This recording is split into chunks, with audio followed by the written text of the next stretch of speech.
C'est arrivé l'année dernière en Virginie et c'est aussi la raison pour laquelle je n'y retourne plus jamais seul. À l'époque, je suivais un cours d'été et nous avions un week-end de 3 jours en juin. J'ai donc pensé que c'était le moment idéal pour sortir et explorer la faune et la flore de la Virginie. J'ai fait une recherche sur Google, j'ai trouvé un parc d'État avec un sentier qui avait l'air intéressant et j'ai fait savoir à ma colocataire et à ma famille quel sentier j'allais emprunter. En approchant du parc, j'ai vu un petit magasin où logeaient les randonneurs de l'Epushon Trail. J'y suis entré pour obtenir une carte de la région au cas où je me perdrais.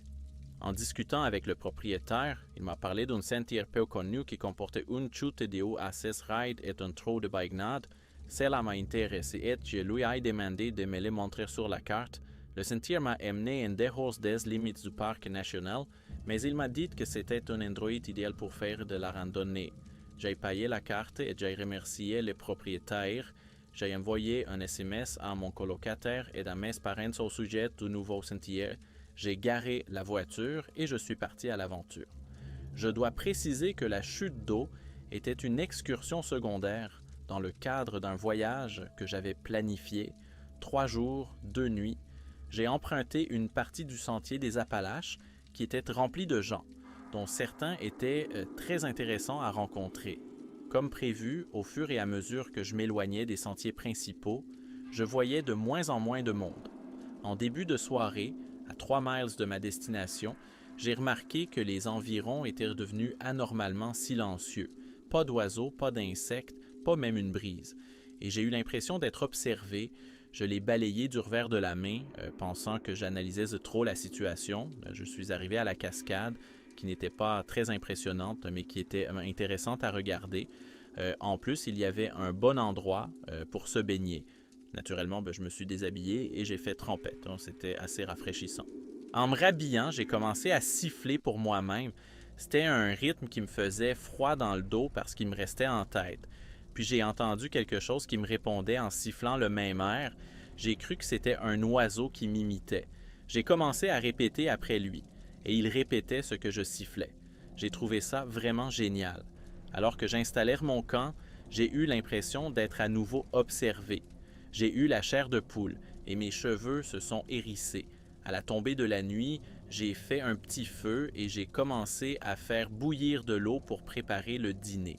Pendant ce temps, je me suis rendu compte qu'il n'y avait plus aucun son, seulement un silence assourdissant.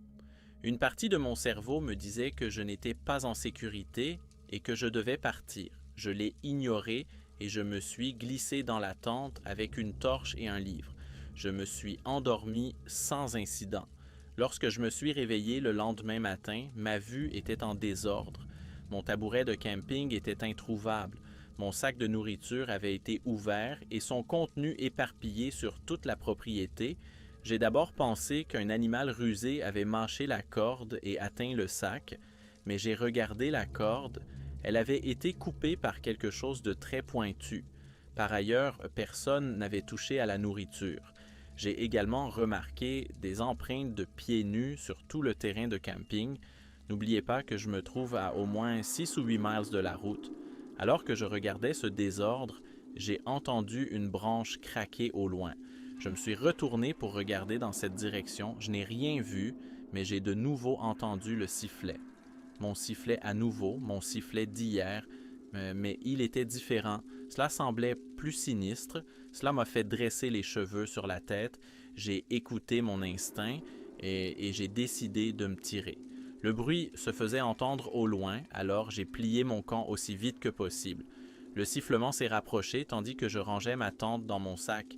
Je n'ai pas pris la peine de la ranger correctement. Le sifflement était incessant et semblait te venir de toutes les directions. J'en ai eu assez de siffler, je me suis levé et j'ai crié dans les bois « Taisez-vous, là, qu'est-ce que tu veux? » Il s'est arrêté de siffler et il s'est resté silencieux pendant un moment. Puis il a répété mes mots avec ma voix. On aurait dit « moi », mais déformé, comme s'il s'agissait d'un vieux poste de télévision. Lorsque je l'ai entendu, j'ai immédiatement pris mon sac à dos et j'ai couru dans la direction d'où je venais. Je l'entendais bouger juste derrière moi, passant rapidement du sifflement à ma voix. J'avais l'impression qu'il jouait avec moi, qu'il ne s'approchait pas trop près, mais qu'il ne s'éloignait pas trop non plus. Finalement, il a semblé s'éloigner de plus en plus de moi, puis il s'est soudain arrêté. Quand il s'est arrêté, je me suis arrêté et j'ai fait demi-tour. Mais j'aurais préféré ne pas le faire, car j'ai entendu le cri le plus effrayant qui ait jamais été entendu tout près de moi. Puis j'ai recommencé à courir. Je n'ai pas regardé, je n'ai pas couru plus d'un demi-mile. J'ai croisé un couple qui marchait lui aussi avec un sac à dos. Ils ont vu l'expression d'horreur sur mon visage, m'ont demandé si c'était moi qui criais et si j'allais bien. Je leur ai raconté ce qui s'était passé et ils ont décidé de ne pas redescendre à l'endroit d'où je venais. Nous nous sommes dirigés vers un sentier plus peuplé et aussi vite que possible. Une fois de retour dans la voiture, je me suis rendu à l'un des postes de garde forestier du parc et j'ai signalé l'incident. Comme l'endroit se trouvait à l'extérieur du parc, on m'a dit que ce n'était pas de leur ressort, mais qu'ils enverraient un ranger pour enquêter. Je me suis garé près du poste de garde, j'ai roulé jusqu'au bois et, alors que je montais dans ma Jeep, j'ai entendu une mélodie venant des bois juste devant moi. Je n'avais jamais roulé aussi vite de ma vie. Quand j'ai dit à mon colocataire pourquoi j'étais revenu après une seule nuit, tout ce qu'il a dit, c'est « Mon frère, je n'irai jamais camper avec toi. »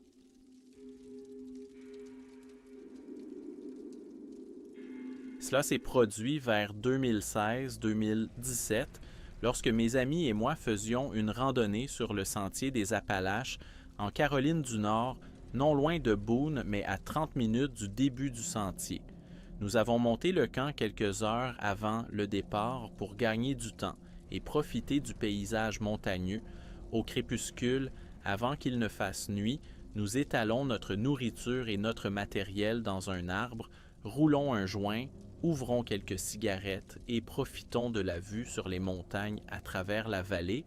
Les Appalaches sont vraiment magnifiques, c'est alors que nous l'entendons, un cri a glacé le sang venu de nulle part et qui semblait venir de l'est dans la direction opposée à celle de notre campement sur le sentier. Nous avons tous été immédiatement surpris, plusieurs personnes ont crié et une ou deux ont sorti des fusils. Nous nous sommes figés pendant une seconde lorsque nous l'avons entendu à nouveau, puis le silence s'est installé, un silence comme dans les films d'horreur. Quand tout s'arrête, les arbres, les oiseaux, le vent, tout le monde respire comme s'il était pressé contre votre oreille. Aucun d'entre nous n'avait de téléphone portable et il faisait trop sombre pour atteindre quoi que ce soit qui ressemble à la civilisation. Nous nous sommes donc couchés tous les quatre et sommes restés éveillés jusqu'à l'aube. Encore un peu effrayés, nous avons regagné nos voitures et nos parkings. Les sentiers s'incurvent et se croisent à cet endroit, si bien que nous avons dû nous rapprocher de l'endroit où nous avions entendu le cri pour revenir. Et voici ce que nous avons trouvé sur le sentier. Des traces de cougars. Nous nous sommes empressés de contacter le poste de garde forestier local pour les en informer, et le garde forestier a simplement soupiré et a dit quelque chose comme « Ouais, vous n'êtes pas le premier cette semaine à nous signaler ce genre de choses. » Quoi qu'il en soit, les grands félins n'ont pas encore disparu.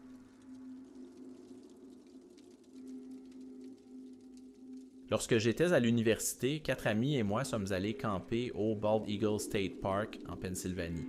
Nous avions réservé un emplacement assez éloigné au fond du parc, sur l'une des montagnes, à l'écart des autres campings. Il se trouvait au bout d'un étroit chemin de terre d'une longueur de 75 pieds environ, qui partait lui-même de la route principale, également en terre, je crois. Il n'y avait de rien d'autre au bout de la Minor Road que notre camping. Nous nous sommes garés à l'entrée du parc et avons passé la journée à marcher jusqu'au site, à installer le camp, puis à nous promener. Nous avons fait un feu, préparé le dîner et sommes allés nous coucher. Peu après, nous avons constaté que l'un de nos compagnons ronflait bruyamment, comme si les murs de la tente tremblaient et que le ronflement était vraiment assourdissant. Au bout d'une demi-heure environ, les autres ont renoncé à dormir et sont sortis de la tente, laissant notre ami bruyant ronfler dans la scène. Mon ami de l'époque était DJ à la station de radio de l'école et animait une émission nocturne. Je crois qu'elle se produisait de minuit à 2 heures du matin. Comme nous ne pouvions pas dormir, nous sommes allés sur la route principale où la réception était meilleure et où nous pouvions vraiment entendre la radio par-dessus les ronflements. Une fois sur la route, nous avons formé un cercle serré à l'entrée de notre camp. Alors que nous étions là, un pick-up noir, phares éteints, est sorti des bois et est passé devant nous très lentement. Il était banalisé, ce n'était pas un Ranger. Nous avons ensuite écouté la radio pendant une demi-heure ou 45 minutes et lui avons même adressé un bref salut. Finalement, nous avons décidé de rentrer au camp. L'une des filles est partie dans les bois pour régler quelques affaires et je suis remonté dans la tente que nous partagions avec elle et j'ai pris mon sac à dos. Au bout de quelques minutes, je l'ai entendu se déplacer dans les feuilles en direction de la tente à ma droite. Au même moment, j'ai entendu le bruit sourd de pneus sur le sol.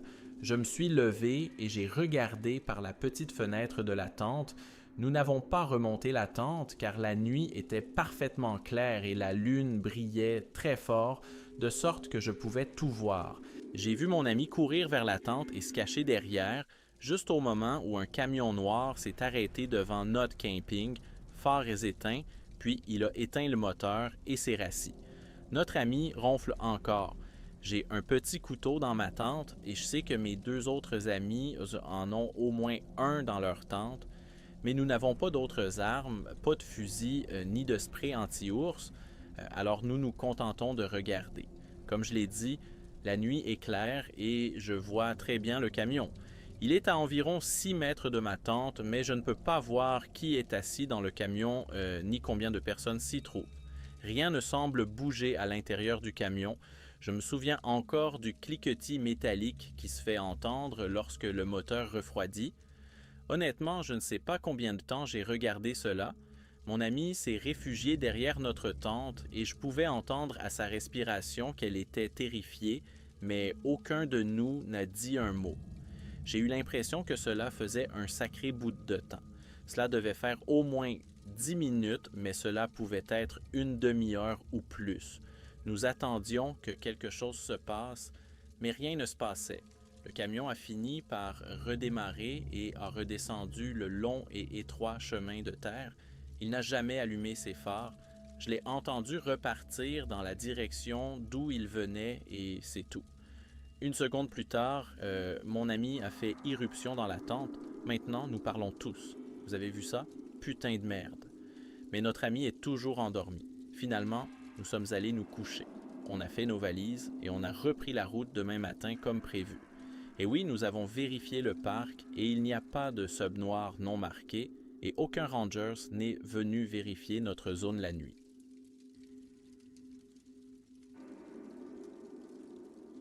J'ai grandi dans une région boisée de l'Illinois, dans une petite rue sans issue à 10 miles de la ville. Et il y avait 7 maisons dans le quartier sur des lots de 2,5 No Large Wildlife. Il n'y avait pas d'ours ou d'autres grands animaux dans la région et les gens ne s'y aventuraient pas et ne s'y retrouvaient pas perdus. Lorsque j'étais une petite fille au début de l'adolescence, j'avais un bon ami de quelques années de plus que moi qui vivait dans le quartier de Terry. Terry avait le droit de sortir avec ses amis beaucoup plus tard que moi.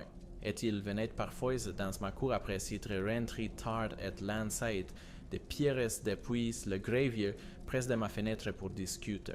Mon lit se trouvait juste à côté de la fenêtre. J'ouvrais la fenêtre et nous nous racontions des histoires en chuchotant et nous bavardions un peu. La fenêtre de mon premier étage donnait sur le jardin et sa maison se trouvait sur le côté. De ma fenêtre, je pouvais voir sa maison à travers les arbustes et les chemins menant à son allée. Il m'arrivait souvent de savoir s'il n'était pas à la maison. La lumière était allumée au-dessus de la porte latérale de l'allée ou déjà dans la maison. Les lumières étaient éteintes. Donc, un jour d'été, alors que ma fenêtre était ouverte, j'ai entendu une voiture s'arrêter dans son allée. J'avais probablement 14 ans et il était environ minuit. J'ai entendu Terry sortir de la voiture et parler à ses amis. Bientôt, ses amis se sont éloignés. J'ai appelé doucement, aussi fort que possible pour ne pas réveiller mes parents, et j'ai demandé à Terry de regarder à l'intérieur. Il n'a pas répondu car il ne m'avait probablement pas entendu. J'ai alors eu l'idée pas très brillante de me faufiler dehors et de l'effrayer. J'avais passé de nombreuses années dans les bois et j'avais appris à me fondre dans la masse et à me taire. Nous avions l'habitude de nous faire des farces et de nous effrayer mutuellement lorsque nous étions enfants.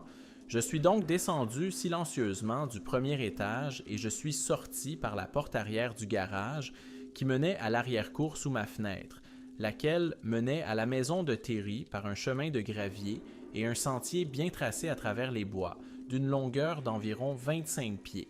Mes parents ont répandu du gravier à l'arrière de la maison, probablement parce que rien ne poussait à cet endroit en raison de l'ombre des chênes.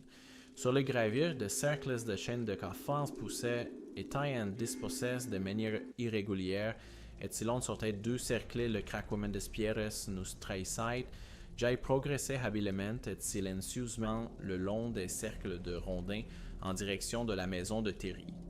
Mes yeux se sont habitués à l'obscurité et c'est à ce moment-là que j'ai entendu la porte de sa maison se fermer et les lumières s'éteindre, signe qu'il était entré dans la maison, probablement pour aller se coucher.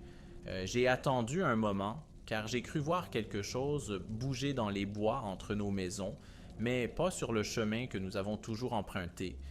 Il y avait des fourrés de sorbiers sauvages et de framboisiers qui étaient épineux et dans lesquels il était douloureux de marcher si l'on ne faisait pas attention. Il me semblait étrange qu'il soit dans les bois, mais peut-être voulait-il me faire peur, comme j'avais projeté de le faire avec lui.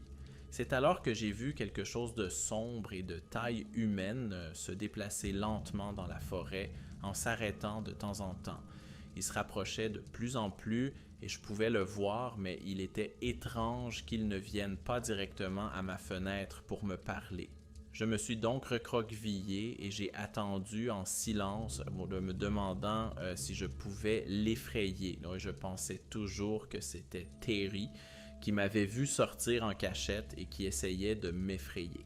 J'ai observé la silhouette sombre d'un être humain se déplacer, puis je l'ai perdue de vue dans le feuillage. Elle semblait me suivre lentement et m'écouter, vérifiant tous les mètres en se cachant. Perdant patience, j'ai chuchoté une dernière fois à Terry, mais il n'a pas répondu.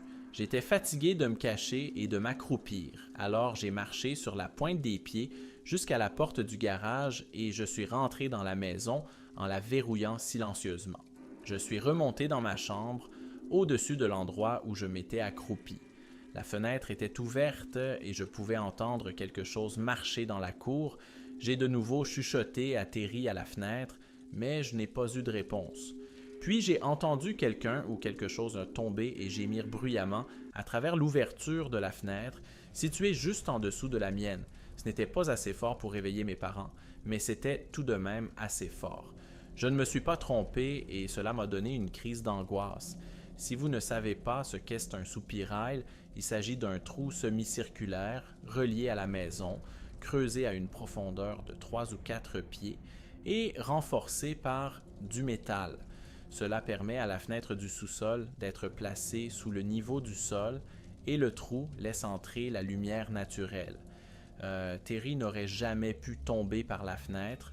Nous avons joué à cache-cache et à beaucoup d'autres jeux de plein air pendant des années, dès notre plus jeune âge. Dans tout le quartier, nous connaissions tous les soupiraux, les chemins des maisons et les sentiers, dans les bois comme le fond de notre poche. Le grognement était humain, pas animal. Il s'est également retiré calmement, sans trop de battements d'ailes. C'est alors que j'ai compris que ce n'était pas un jeu amusant, que quelqu'un était là et que ce n'était pas Terry. J'ai essayé de regarder par la fenêtre du mieux que je pouvais, mais il y avait des filets anti-insectes sur les fenêtres et je ne pouvais donc pas passer la tête par la fenêtre pour bien voir le mur de notre maison juste en dessous de moi. Puis j'ai entendu le craquement des pierres et j'ai recommencé à marcher sur le gravier bruyant. Terry savait où se trouvaient les rondins de bois et ne marchait pas sur le gravier. Il savait que mes parents étaient assez stricts et qu'ils savaient se taire, tout comme moi. Quoi qu'il en soit, cela s'est arrêté et j'ai retenu mon souffle. Je suis resté assis comme ça, le visage appuyé contre les barreaux, à 2 étages de hauteur, pendant probablement une demi-heure. Cela me semble une heure, mais je suis sûr que je n'avais pas la patience d'attendre aussi longtemps à l'époque. Je ne l'ai jamais su et je ne suis jamais parti, mais j'étais fatigué et j'ai fini par m'endormir sur mon lit qui était à côté de la fenêtre. Il y a certaines choses dont je suis sûr. Ce n'était pas Terry. Je lui ai posé la question plus tard et il m'a dit qu'il s'était couché ce soir-là en rentrant à la maison. Il n'avait aucune raison de mentir. Je suis sûr que ce n'était pas l'un de nos voisins et je ne vois pas pourquoi une personne se trouverait là. Nous n'avions pas beaucoup de voisins et seules 2 autres maisons sur 7 avaient des enfants. Encore une fois, ces 7 maisons disposaient d'un terrain de 200 acres par maison. Il n'y avait pas de gros animaux dans le quartier car toute la région était boisée. Il n'y avait que des cerfs, mais ils étaient chassés et ne s'approchaient pas des maisons. De plus, nos chiens les faisaient fuir.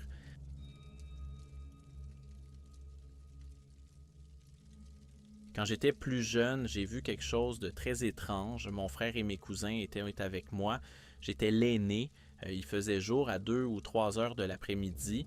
Nous vivions dans les montagnes du sud-ouest de la Virginie.